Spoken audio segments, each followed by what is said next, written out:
গতকাল রাতে হাফলং এলাকায় প্রচণ্ড বৃষ্টিপাত হওয়ার ফলে শিলচর হাফলং রোড বন্ধ হয়ে পড়েছে। রাস্তার উপর দিয়ে পাহাড়ি জলস্রোত বয়ে যাচ্ছে। আমরা আলাদা একটা উইন্ডোর মাধ্যমে আপনাদের দেখানোর চেষ্টা করছি যে কীভাবে শিলচর হাফলং রোডের স্থানে স্থানে কীভাবে রাস্তার উপর দিয়ে জল গড়িয়ে যাচ্ছে, জলস্রোত প্রবাহিত হচ্ছে, স্থানে স্থানে আটকা পড়েছে অসংখ্য যানবাহন। সকাল থেকেই এই রোড দিয়ে কোনো ধরনের যানবাহন চলাচল করতে পারছে না। প্রায় একই অবস্থা শিলচর হাফলং যে আমাদের রেল রোড রয়েছে, সেই রেল রোডের ট্র্যাকের উপর দিয়ে বৃষ্টির জল গড়িয়ে যাচ্ছে। আমরা আপনাদের দেখানোর চেষ্টা করছি 14 নম্বর টার্নেল যেটা আছে, এই টার্নেলের ভিতরে বৃষ্টির জল ঢুকে পড়েছে। এই টার্নেলের ঠিক সামনে একটা অংশ দিয়ে ট্র্যাকের উপর দিয়ে পাহাড়ি জল নেমে যাচ্ছে, জলস্রোত নেমে যাচ্ছে।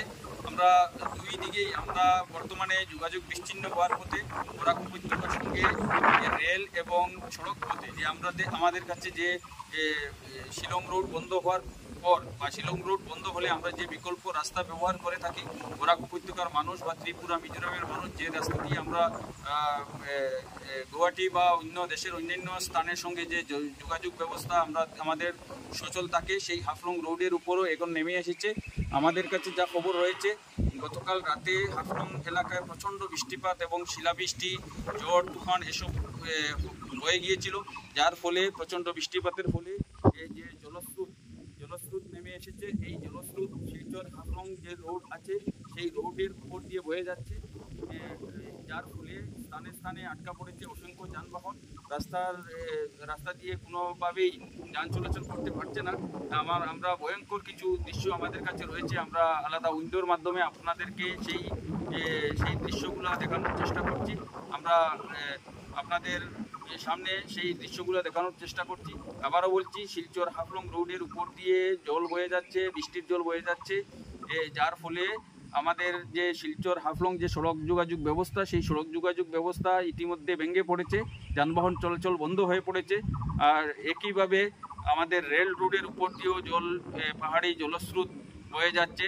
14 নম্বর যেটা টার্নেল রয়েছে, সেই টার্নেলের ভেতরে ইতিমধ্যে সকালের দিকে আমরা দেখেছি যে টার্নেলের ভেতরে জল ঢুকে পড়েছে, কিন্তু এখনও রেল কর্তৃপক্ষ সেই রেল রুট দিয়ে রেল চলাচল বন্ধ ঘোষণা করেনি। তারা যুদ্ধকালীন তৎপরতায় সেই সব সমস্যা সমাধান করে রেল পরিষেবা সচল রাখার চেষ্টা করে যাচ্ছে।